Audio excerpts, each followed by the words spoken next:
It's my 2002 WRX. Got 150,000 on it. Hearing a funny noise come from over here. I don't know if it's my exhaust, if it's my downpipe, maybe up it.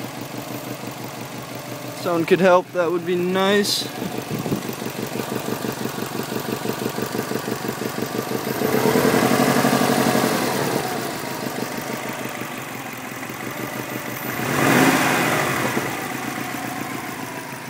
Completely stock.